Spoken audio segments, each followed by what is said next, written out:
Hi all, welcome to Young Science Leader. Today with us a very special guest, Dr. Tozama Qwebani from South Africa. She is the project manager of the Institute of Traditional Knowledge and Traditional Medicine at Dilhare at Wall University of Technology, that is VUT, in the Faculty of Applied and Computer Sciences.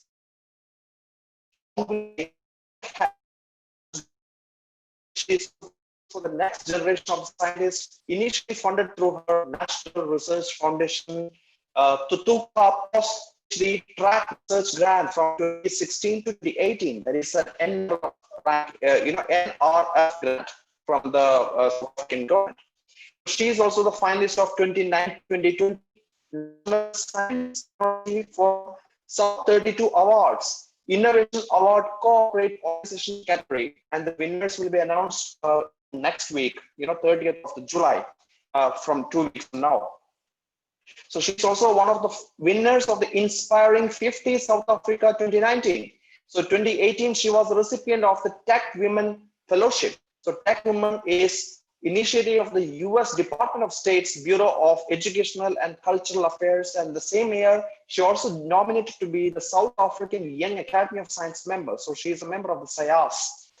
Through the Aurum Fellowship, she also worked for 3 months at the International Center for the Public Health, New Jersey Medical School in the US as a visiting researcher. So it's my privilege and honor to welcome you, Dr. Tozama, my good friend.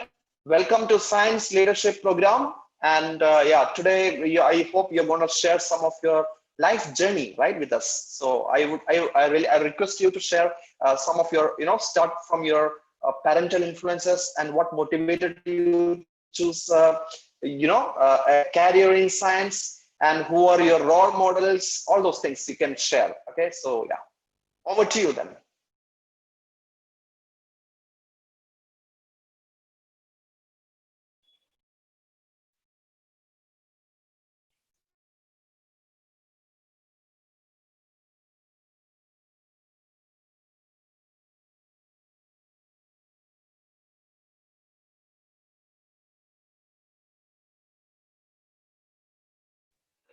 Hello?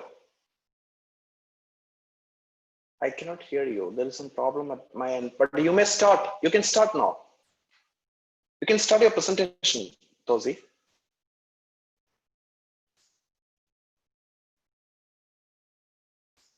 Yeah, go ahead. You can start your presentation, no problem.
Hi, I think I can, the technical glitch was there. There was a technical glitch there. I was having a problem, I couldn't hear, and I think you couldn't hear as well.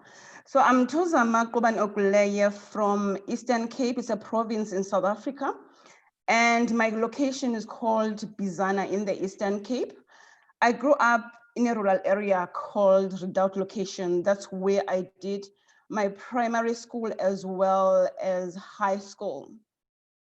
So as you can see over there, that's where I was born in. I'm currently in a province called Gauteng. That's where I'm working in now. But from a very young age, I was very interested, I was very in love with maths and science. And my brother, we are three at home. These are my parents. It's my mother, my father, and my sister Zimasa, as well as myself.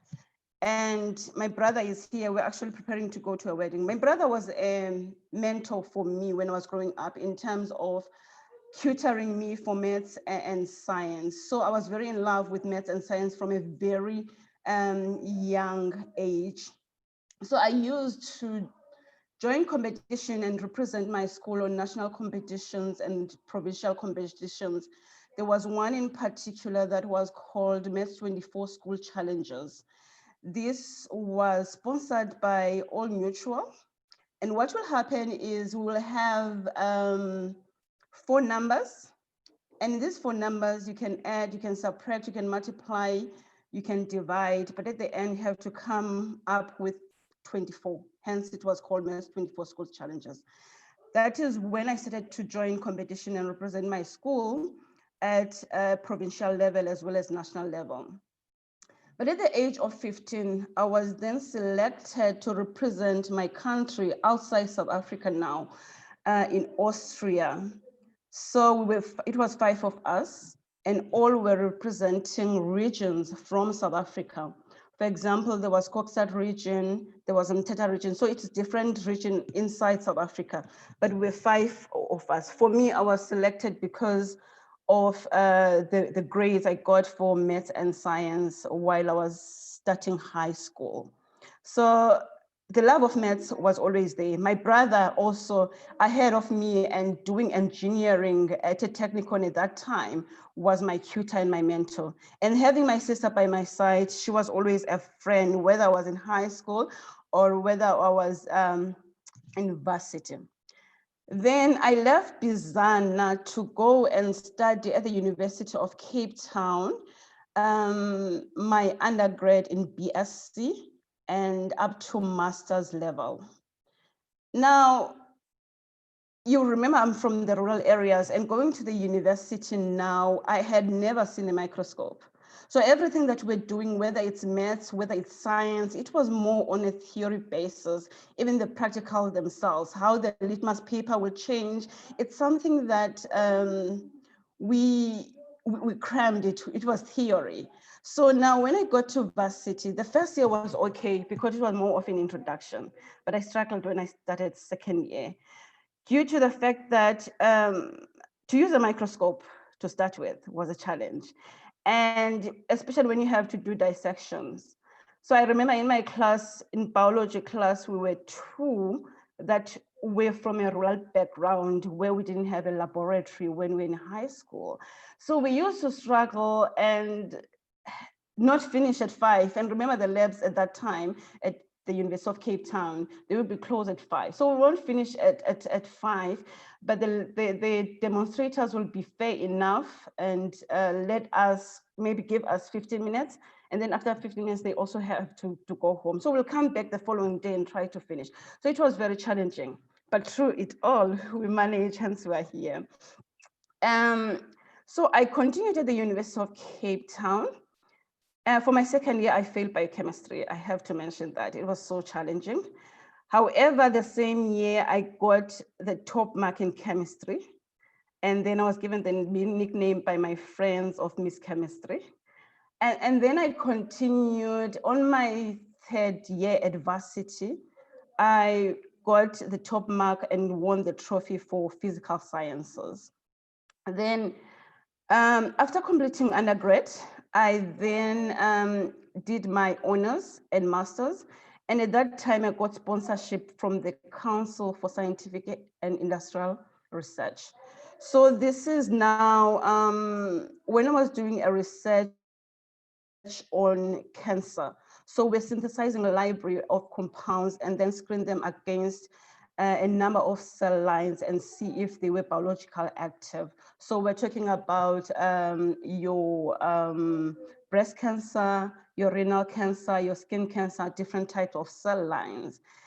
And then the agreement with CSIR was that when I complete, then I'll have to go to Pretoria and work for some time as they were sponsoring me. Then after completing my master's, I moved to Johannesburg.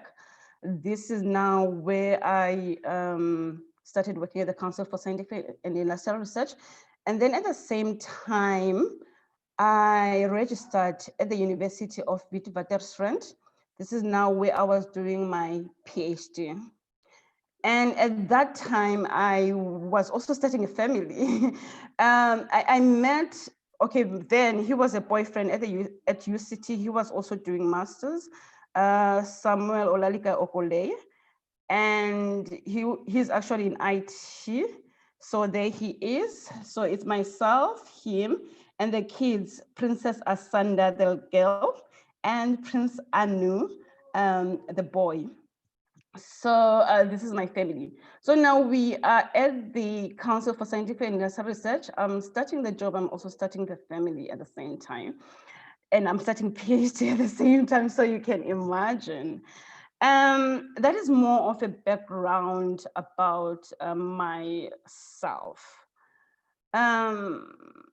What happened after CSIR is I then went to Tshwane University of Technology.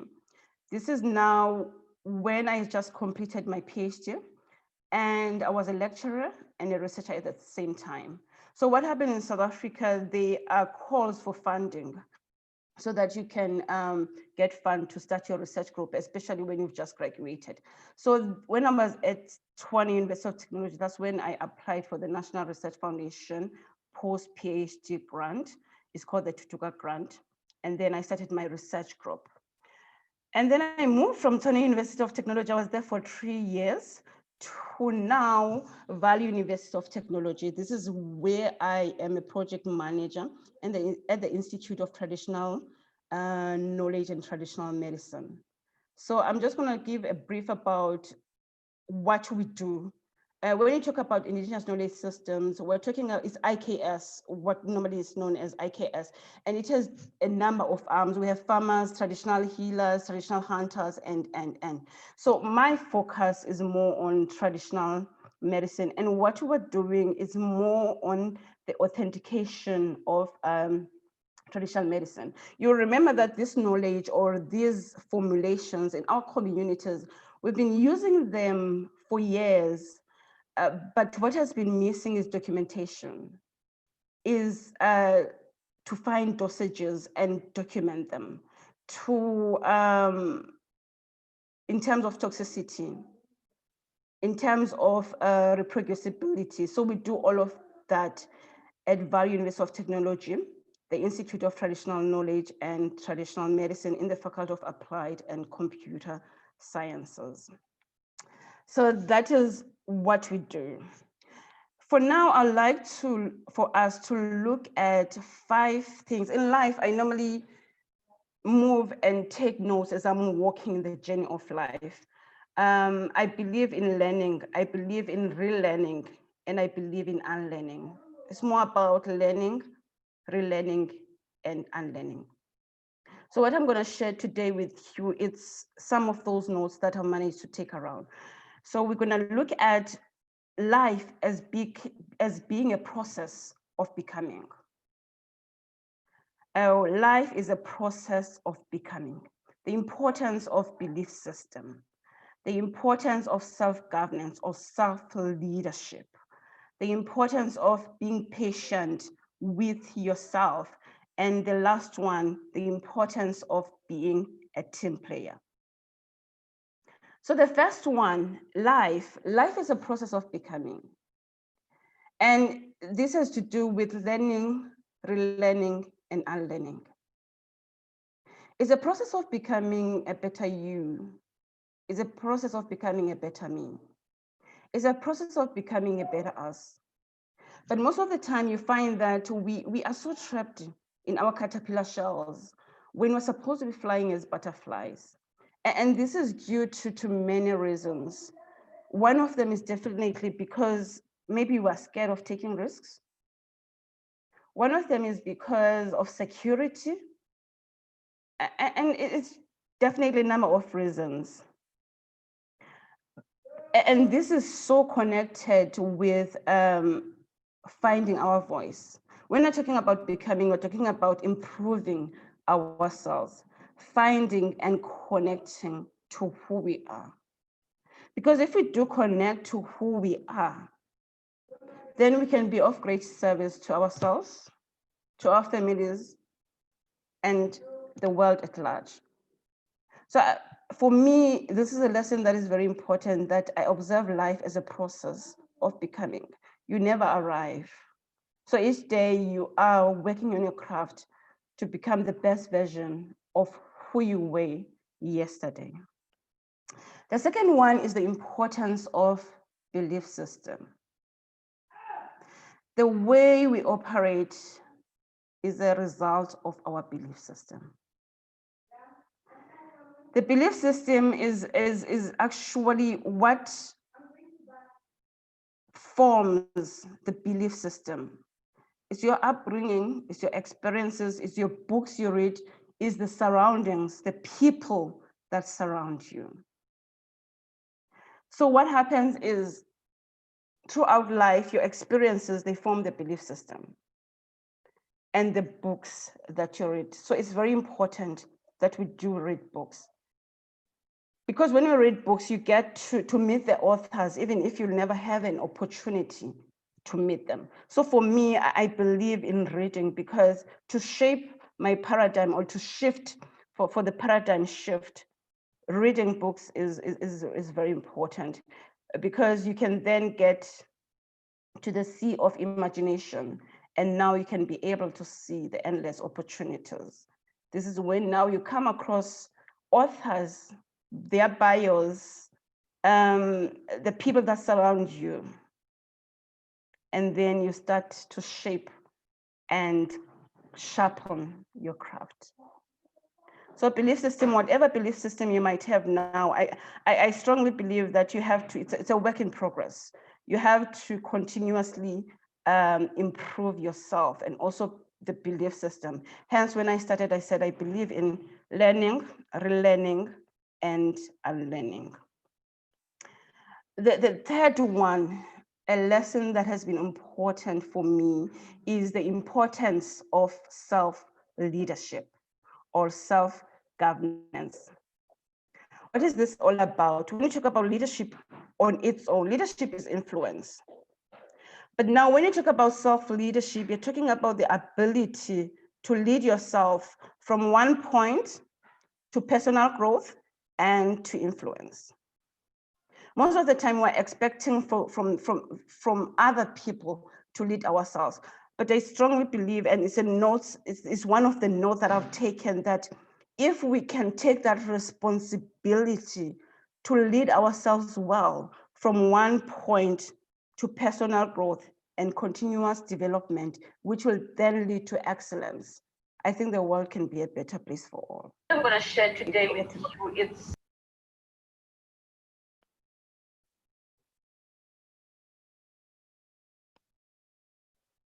okay, I'm just sharing some of the moments where self-leadership was practically, something that I had to do to show this. This is in 2012 when I was still doing my PhD, and I wanted to go to China.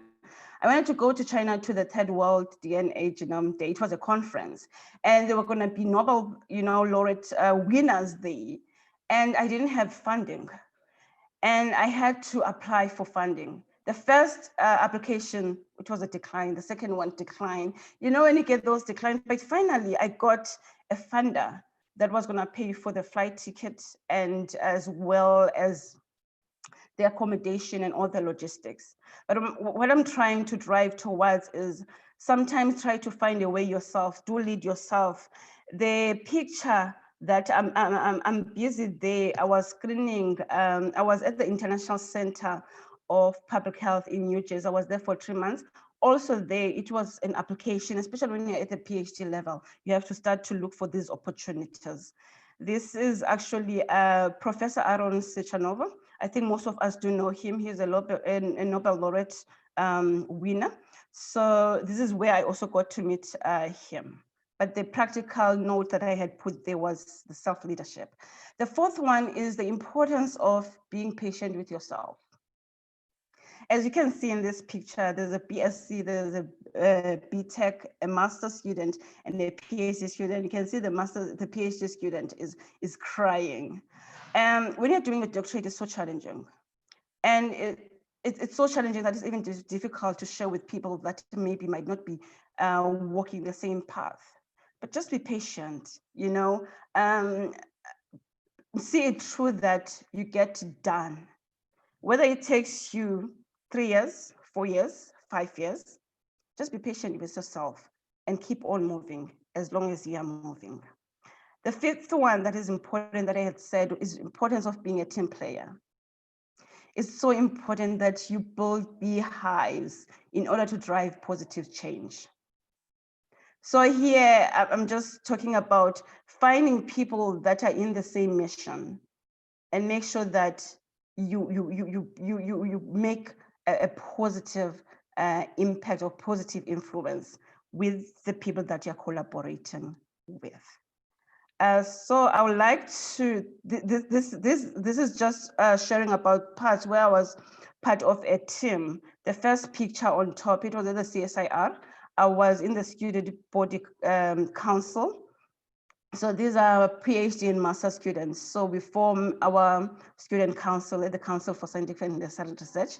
The second one is when I was at the NRF. It was a project that is called a PhD campaign. So we're talking about our stories and encouraging others to enroll in PhD. And the third one is called ESCOM Expo. It's one of the platform where kids from primary schools, they showcase their design in science, and I was one of the judges. It's just the importance of being a team player. And this last one, we were in Washington, DC, in Capitol True Tech Women Fellowship. So this is part of the team that I was in. It's just the importance of being a team player. So this is my team in South Africa at the Institute of Traditional Knowledge and Traditional Medicine. This is a transdisciplinary type of research. So we work with scientists, traditional health practitioners, and other stakeholders. So this is part of the team. And then lastly, I would like to leave you with this quotation. The first one, it's what Eric Thomas, I think some of us do know him. He likes to say, an opportunity of a lifetime means nothing if we do not utilize it in the lifetime of that opportunity. An opportunity of a lifetime means nothing if we do not utilize it in the lifetime of that opportunity. So whatever opportunity you come across, do utilize it, and all the best. And the second one is, this is actually from Howard Thurman. He was a mentor for Martin Luther King Jr. So I would like to share this. He said, don't ask yourself what the world needs. Ask yourself what makes you come alive, and go do that. Because what the world needs is people who have come alive. Don't ask yourself what the world needs. Ask yourself what makes you come alive, and go do that. Because what the world needs is people who have come alive. Thank you.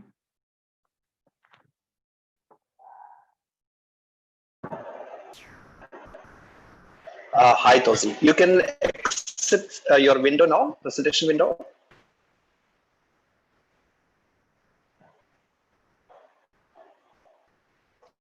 Yeah. Geetika, would you like to start? Yes. Please unmute yourself.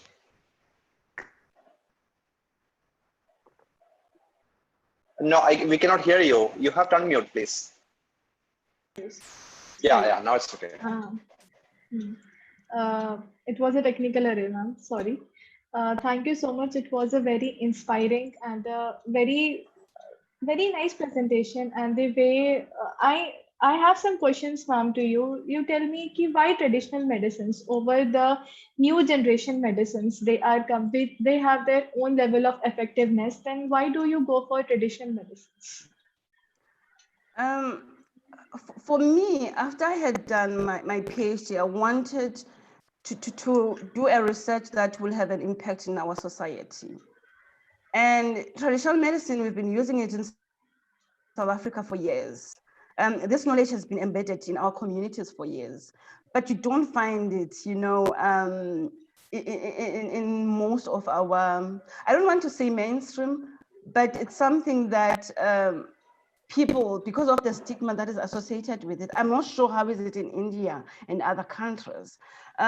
You find that people are scared, to go and say, I'm going to see a traditional health practitioner because of the stigma that is associated with it. So the reason I became involved when I applied for this position was to document this medicine. Let's document it, because this knowledge has been so embedded in our communities for years. It's not something new, but how it's done now is very important. Let's package it. Let's document it. Let's screen for toxicity. Remember, although our communities were using this medicine, there's no scientific evidence that is documented. There is scientific evidence, but it's not documented. So that's why I became involved in this project. I hope I've responded well, Ketika. To your Yes, question. Okay. Hello. Yes, so it was Hi. amazing, absolutely amazing, Tozi. You. And Thank you. I was looking at your presentation and the quotes. I was expecting another quote from you because your favorite quote you missed out. Inch by inch, life is a cinch. Yard by yard, life is a heart. Right? So that is a amazing part which you keep on saying that. I remember that. Yes. Exactly. And so I the first time I saw your, the childhood pics and your struggle for going, and getting into the science, your life journey is absolutely inspiring. And I'm really happy to see that, what you have done it. Especially, because you belongs to the COSA. COSA is the same Nelson Mandela's tribe. Yes, that's correct. Actually, can I add something? Yes, My please, mother, my father is from Bizana and my mother is from Mthatha, Equnu. Equnu, that's where Nelson Mandela is actually from. So I just had to add, my mother is from there. So when we were young, we used to actually, for Christmas, when Tata Mandela was still alive, so he will give us all the kids, not just from Equnu only, from even other towns. They will come on the 25th of every December to get gifts and shake Mandela's hand. So yes, I'm a Xhosa, I'm from the Xhosa tribe, that's correct. Amazing, amazing. So Xhosa, I know one Xhosa word, molo, good morning. So the molo, right? Am I right? That's perfect. I'm even surprised because your pronunciation is good as well. I learned it because I was in South Africa for 3 weeks because I went to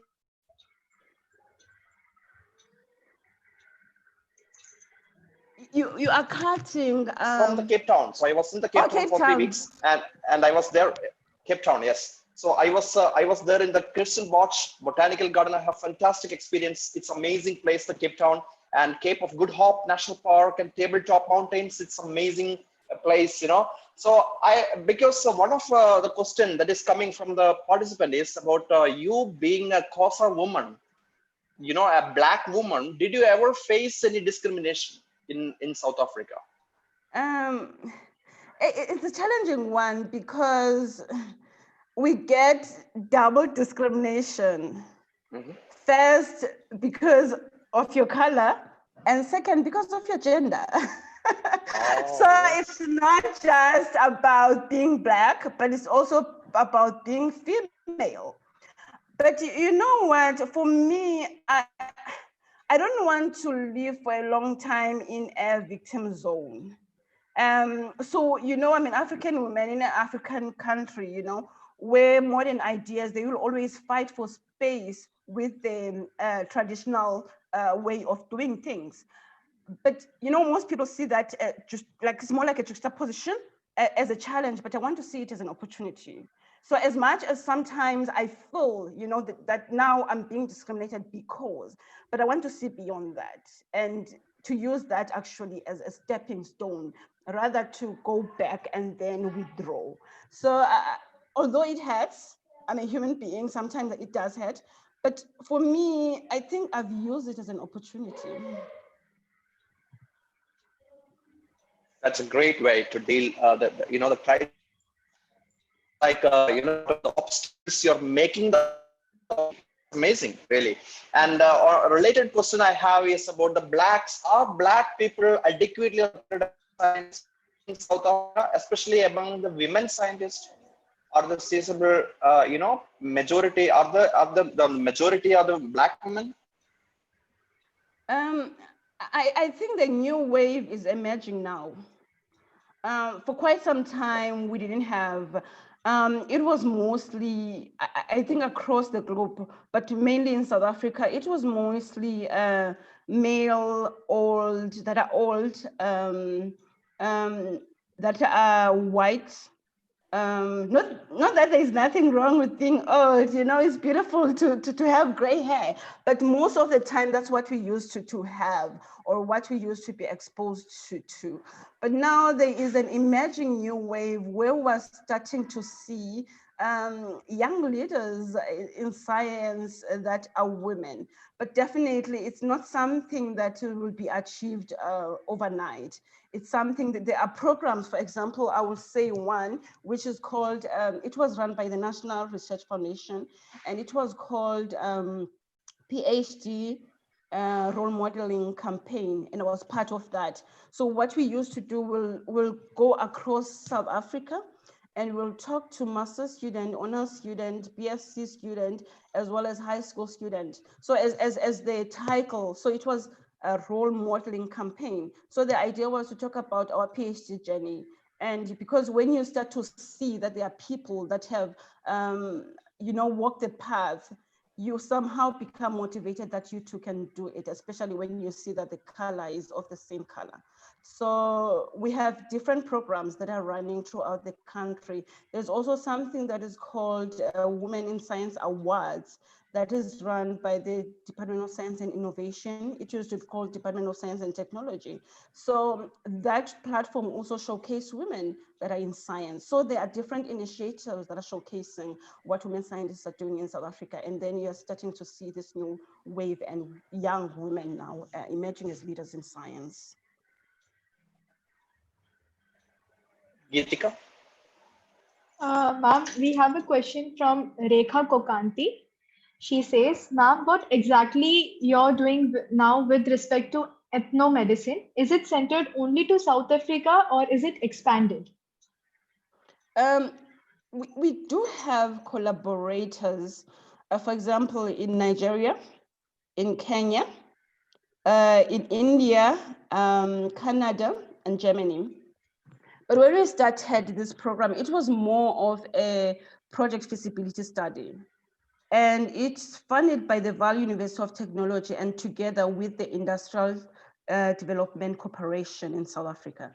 So it was something that we were starting to see whether it's going to be successful. And when it's successful, is it something that we can roll it out nationwide and then move global wide? Although we do have these collaborators, but it's something that we're still trying to iron it out in South Africa. So we do have collaborators outside South Africa. Thank you, ma'am. There is yet another question from Rekha Kokanti. She says, what exactly is the role played by you in inspiring young minds in South Africa? Are you organizing any awareness program as such? For me, I'm involved in different platforms. One is called, I'm involved in the National Science Week, working together with NRF and SASTA in South Africa, but you have to apply for funding. So what happens, this is one example. In August, what happens is for 1 week, we're just focusing on science. So at the university. So we'll be having different programs and we will be working with different people. For example, there will be people that are doing 3D printing. We do have a unit at the Vaal University of Technology that is focusing on 3D printing. Then we'll be showcasing also our formulations that we are prototypes now that comes from traditional medicine.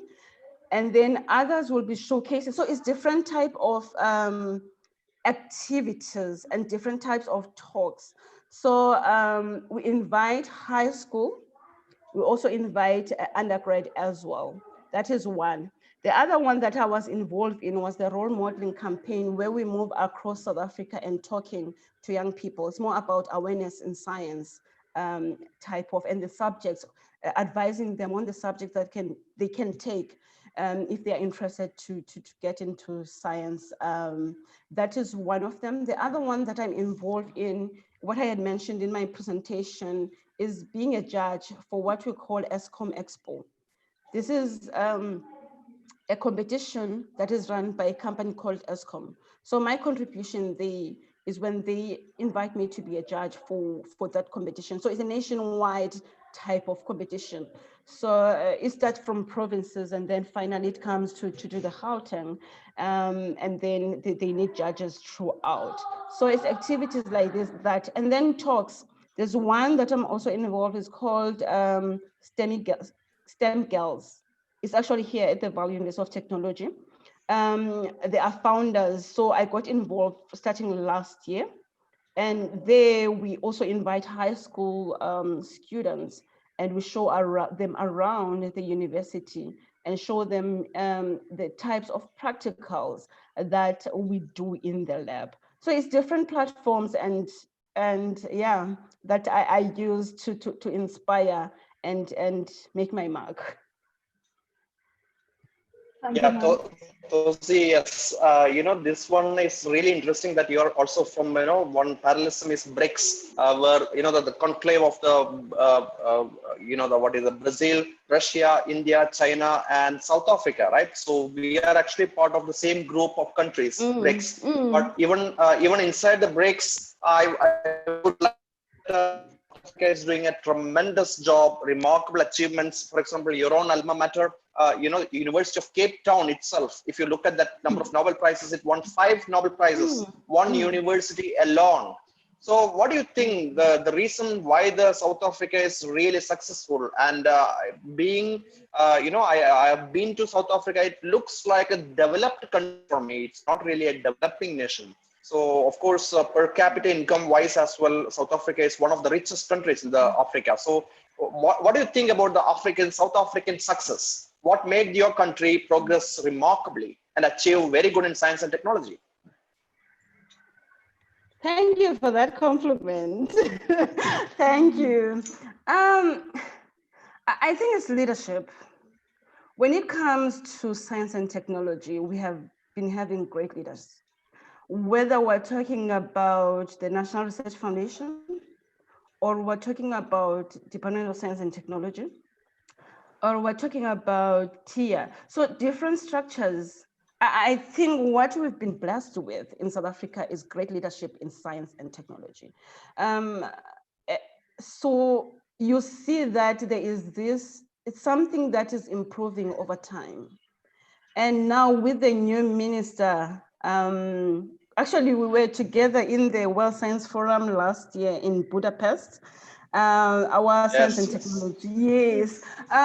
So you can see that these people are visionaries.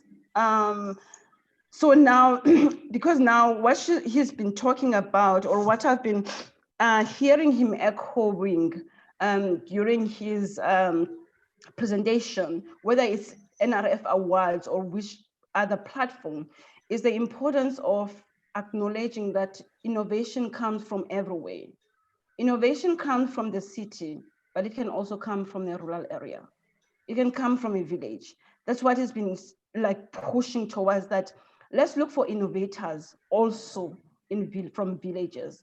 So for me, I think what has assisted us is that we're having visionaries. We will also know that in 2021, the World Science Forum will be coming to South Africa, Cape Town, which is next year. But that journey for it to come here, it's not a journey that was just achieved last year. It's the former minister that has been pushing that. So I think it's the great type of leadership that we do have. We do have our own struggles, and we do fight together. But at the end of the day, I think the leadership has helped us to pave this place. Yeah, I still remember I met that education minister and I had a pic with him, and it's amazing. He was like a very down to earth and very well educated. He's a PhD holder, right? And I Yes. still remember the interaction that we had with him. Yes, it's amazing. Yes. What was his name? It's the Prince Monday. I see. All right. Yes, Yes. Dr. Prince Monday. Very nice. Over to Geetika. Ma'am, we have yet another question from Vishal Baloria. He says, don't you think that if we go for traditional medicine, the time to come back to healthy human beings takes more time, healing power? Can you repeat that, Katika? I had a problem with the technical.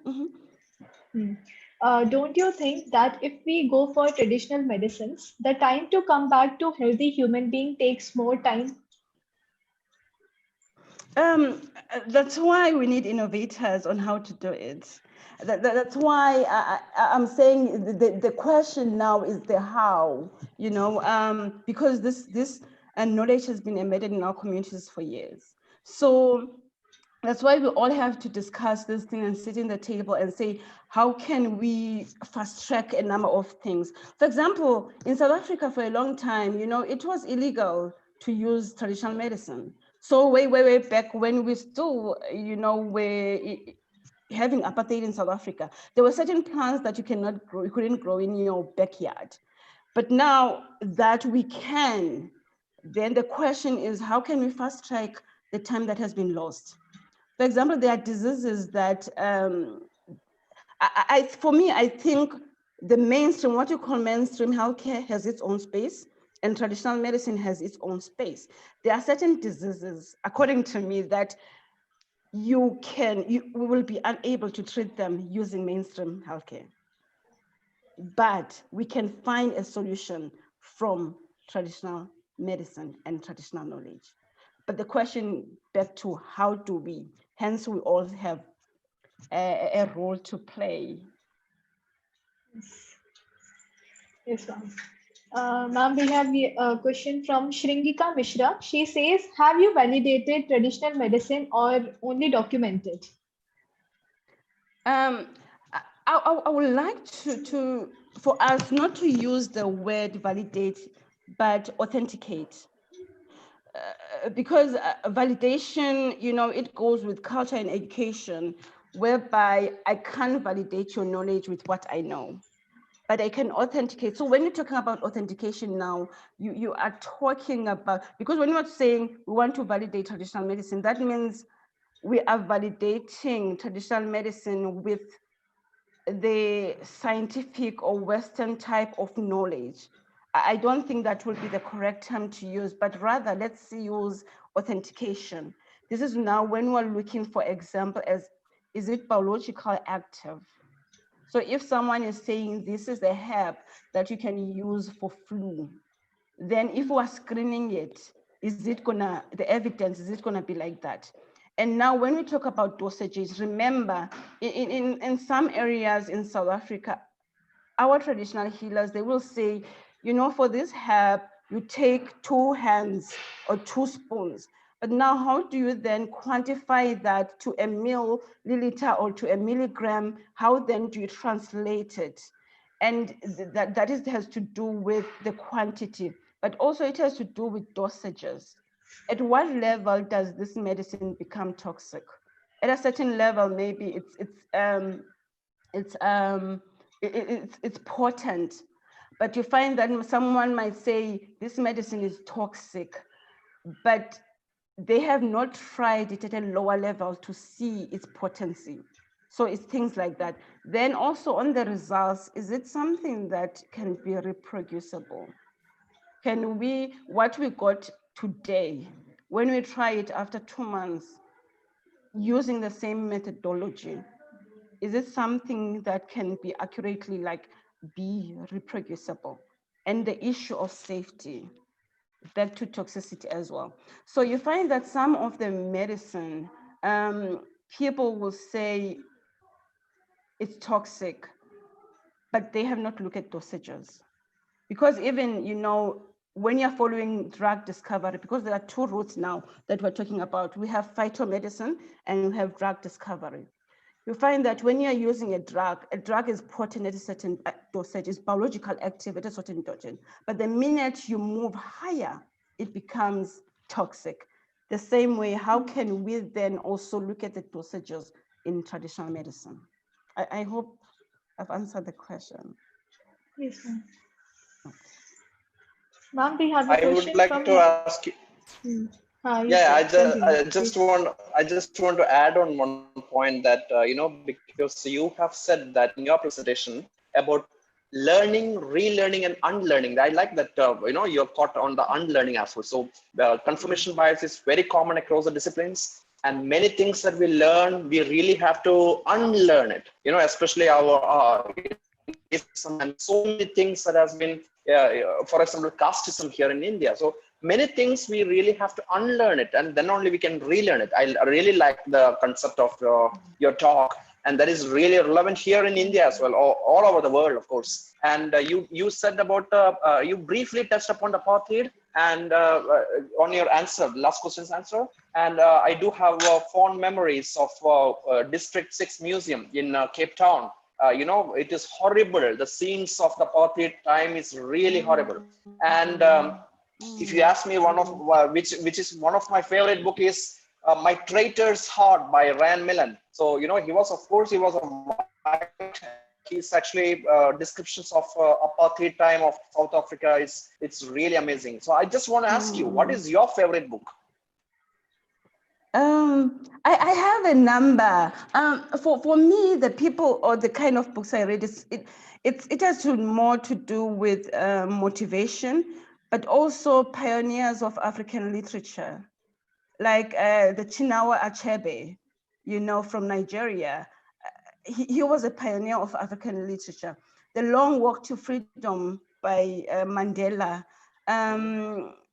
So people that have a role, in pioneer, whether it's African literature or the history of Africa, but in a positive way. But as well as your motivational speakers, the people like Olis Brown or Eric Thomas. So those are the people that I listen to their audios so well. And the lives of Chimamanda Adichie Ngozi, which is also from Nigeria. So it's, yeah, definitely pioneers of African literatures and motivational speakers. Yeah, so add on to that point, I would like to share that with our audience that Dr. Tozama herself is a good writer. She has a fantastic blog. Please check her out. You can Google her name, and I can also share some of her writings with you. She's really great author, and I hope you're going to publish one book on some of the motivational aspects of the life. Being a Black woman, and on the top of it, she's a face of the African. African science leader. I can say that she's one of the most renowned African science leader of the entire continent. Yes. Thank you. Over to Geetika. Ma'am, you have also written a book called 20 Fantastic Life Lessons, Insights from My Life Journey. Kindly enlighten us about that too. Actually, when I started writing that book, I was struggling with my PhD. It was a time when I was really struggling with my PhD, and I started writing lessons. But what even made me to make it a book, I was invited to talk, to give a talk to the youth. And I started putting the lessons, and I went to show my coach. I shouldn't forget, before we leave this discussion, the importance of having a coach. And this is what we normally think it's sport people that should have a coach. There's a difference between a mentor and a coach. A mentor is someone that transfers a skill to you. They know something in the area that you're interested in. But a coach is someone who is trying to extract the giant, if I can call it that way, the giant from within. It's someone who's working with you on becoming the best version of who you are, not necessarily in your own field. So I showed the lessons to my coach, and then he asked, why can't I change it to a book? That's how we started the book idea. It was never a book idea initially, but now even Prof. Felix is giving me ideas about writing a book about the African scientists or something like. So now I'm gonna go back and think about it. So also it's just started like today's discussion that why don't you, and I'm like, and then I went back home and I thought about it. That's how it started. But the lessons that I wrote, I put in the book, it was during a struggle time, you know. That's why I'm saying even struggling time, I try to find an opportunity within. So for my struggle for my PhD, I didn't want to go to waste.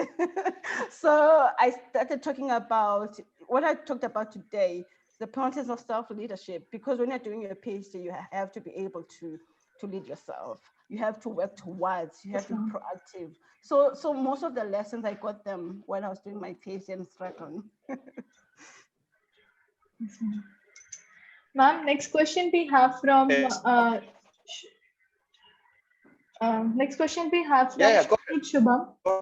He is asking, according to you, the Ayurveda and homeopathic medicine should be documented and promoted? Sorry, can you repeat that? According to you, the Ayurveda and homeopathic medicine, that is Indian traditional medicines, whether it should be documented and promoted? Definitely. I think we should embrace, you know, I would like to say our cultures and traditions, because they were disrupted for whatever reason and whatever propaganda. But I think now being empowered, then it lies in our shoulders and our hands on what we do with what we have. So whether it's Chinese medicine, whether it's Indian medicine, whether it's European medicine, there are key role players that have a part to play. And I believe that we should embrace it, being empowered and having now the tools on how you can do it. Yes. So I would like to add on that point. Susrut Shubham has asked that question. Ayurveda, of course, I agree with that question. Absolutely. Ayurveda is an Indian traditional medicine system, but homeopathy is not an Indian system. Probably you got mistaken. Homeopathy is originated in Germany and of India, but it's not an Indian system. Okay. So anyway, it is a German. It has started in Germany by Samuel Hahnemann, but it's not really an Indian system. I would like to pick up another question here by Hemendra Kumar. Is it possible to have traditional medicine and modern medicine work together towards the same goal? Generally, it's seen that one type of medicine opposes the other. But with the research and documentation, this gap between traditional and modern medicine should be reduced. What do you think? I think they both have a space in our society, and they both have a big role to play. But we all have to be open-minded. It's the same thing as when the world is so big that all of us can shine, that you are not scared of one person shining, that they will dim your light. I think it's the same thing, because I feel like the minute you start talking about traditional medicine, people are so scared and are so skeptical that it's going to take the competition of, you know, your Western type of medicine. But if this is the way that we used to live a long time ago, and our forefathers used to use this medicine and people will grow and heal and be healthy, then why not? But back to the question, how do we do it with the tools that we now have? So it's a matter of saying, it's not even a matter of them being integrated to each other. No, it's a matter of them having their own space. Yes. Yes, Geetika. Ma'am, we have a question from Bharti from Bareilly. She is telling there are lots of deadly diseases in African continent. If we depend on ethnomedicine, can it be helpful to contain all those? What is your view regarding an epidemic-like situation and ethnomedicine?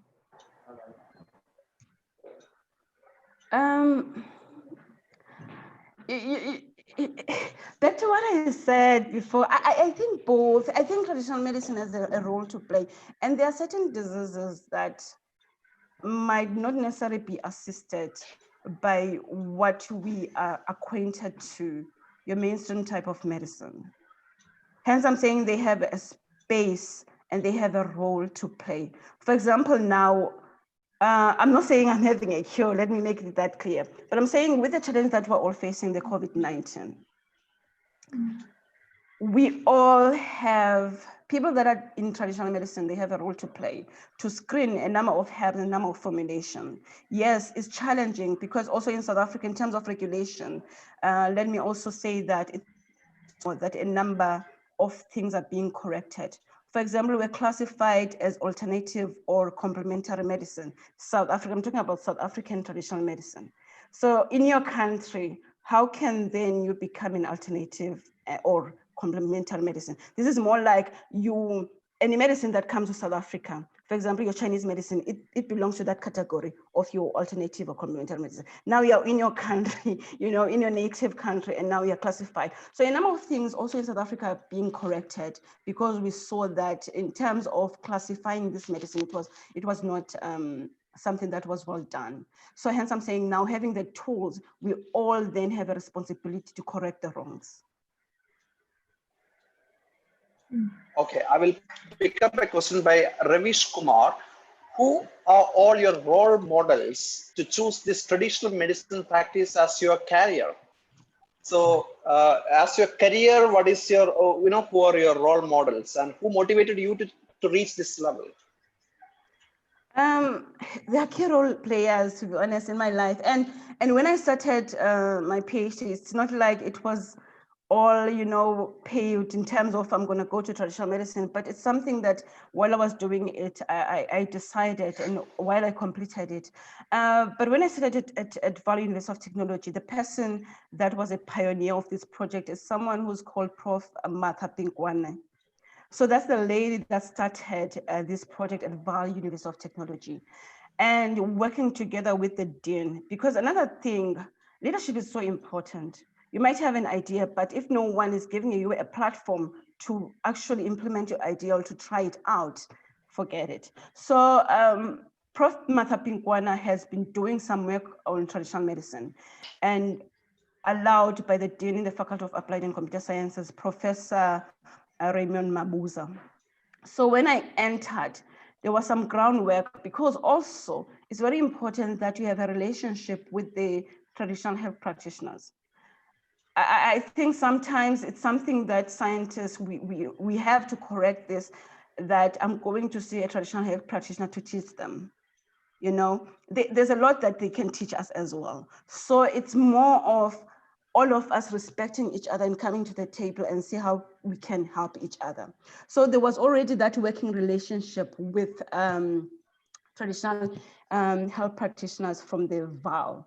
For example, Otatuli Poto, these are traditional healers that are here from the VAL that we work with, that are in our advisory committee. Tatuli Poto, Tatu Spinar, Tatu Hlati, so Abogogo. So we call them the traditional health practitioners in our vernacular, we call them our Abogogo.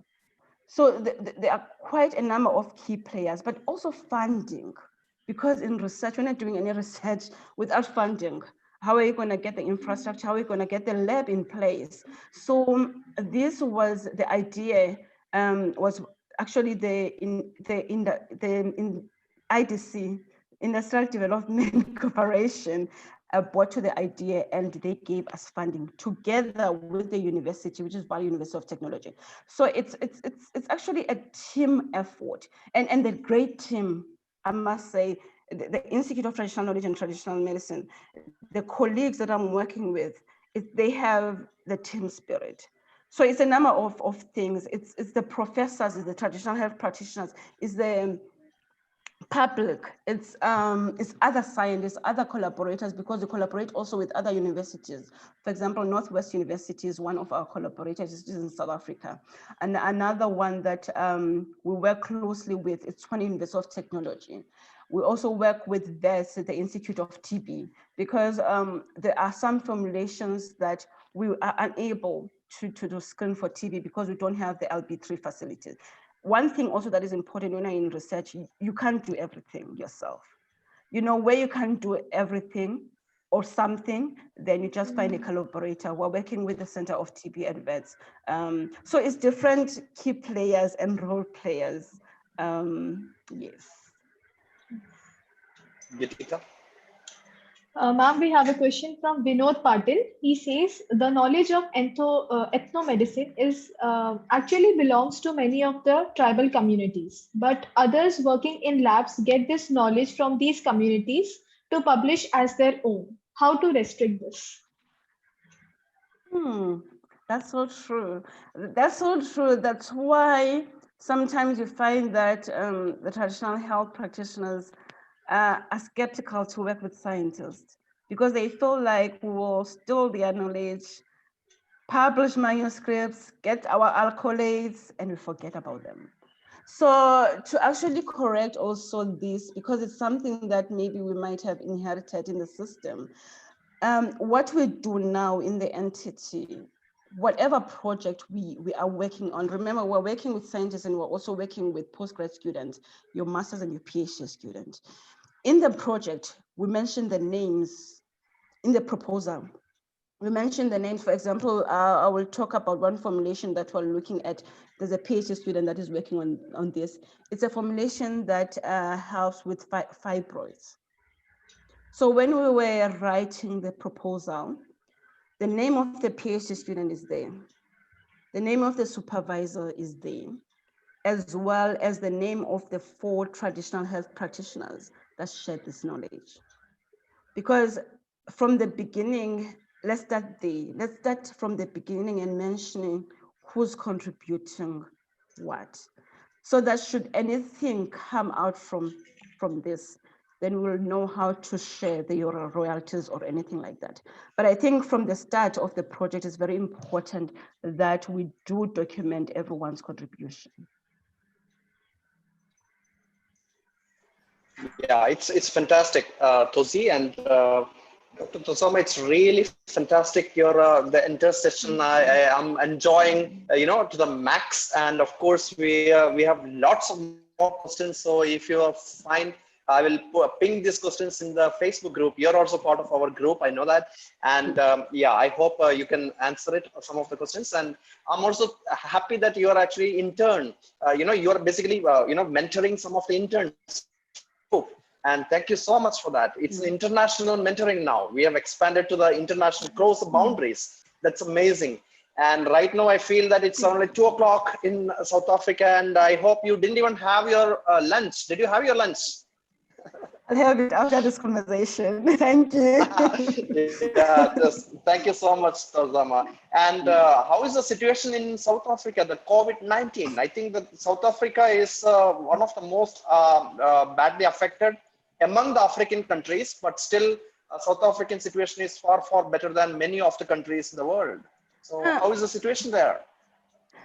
Well, at the beginning, I have to commend our president first, President Cyril Ramaphosa, because what he did, with his team, there was a shutdown, for about a lockdown for about where you couldn't, it's level 5. You couldn't go outside. So you had to, get grocery and everything. But that was so that they get prepared. It was not to stop the virus because no one can stop it now, but it was more about getting prepared in terms of the hospital, in terms of the public health care, in terms of, the PPE, in terms of the sanitizer and everything, the logistics. But now where we're at level 3. So for example, for me and my team, we do go to work, but we work on schedule. We take turns. Before, we'll work the whole 5 days a week, and then for 8 hours. But now it's more like 3 hours a day for 2 days. And then we meet via, your Microsoft Teams, your Zoom in conferencing. We have amenities like now that we're meeting. But at work, because we are doing science and we have to go to the lab, it's just on schedule.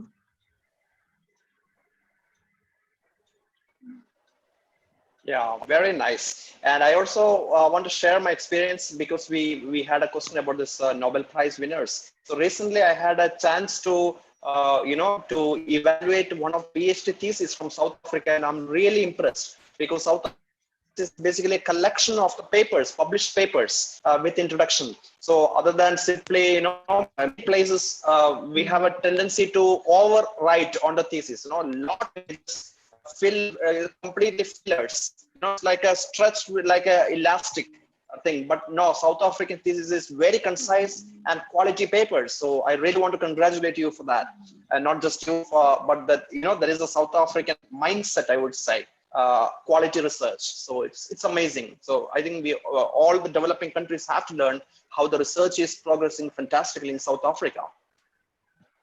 Thank you so much. I've inherited that then from, those that came before me, but I will just embrace the compliment. Thank you so much. Geetika, would you like to add something? Yes, sir.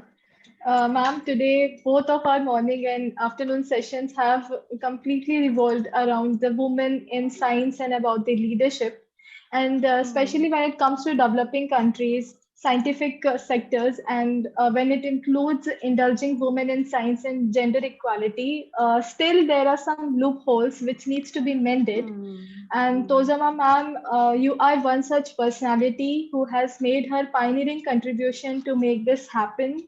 Thank you so much, ma'am, for being here, for inspiring us. Thank you.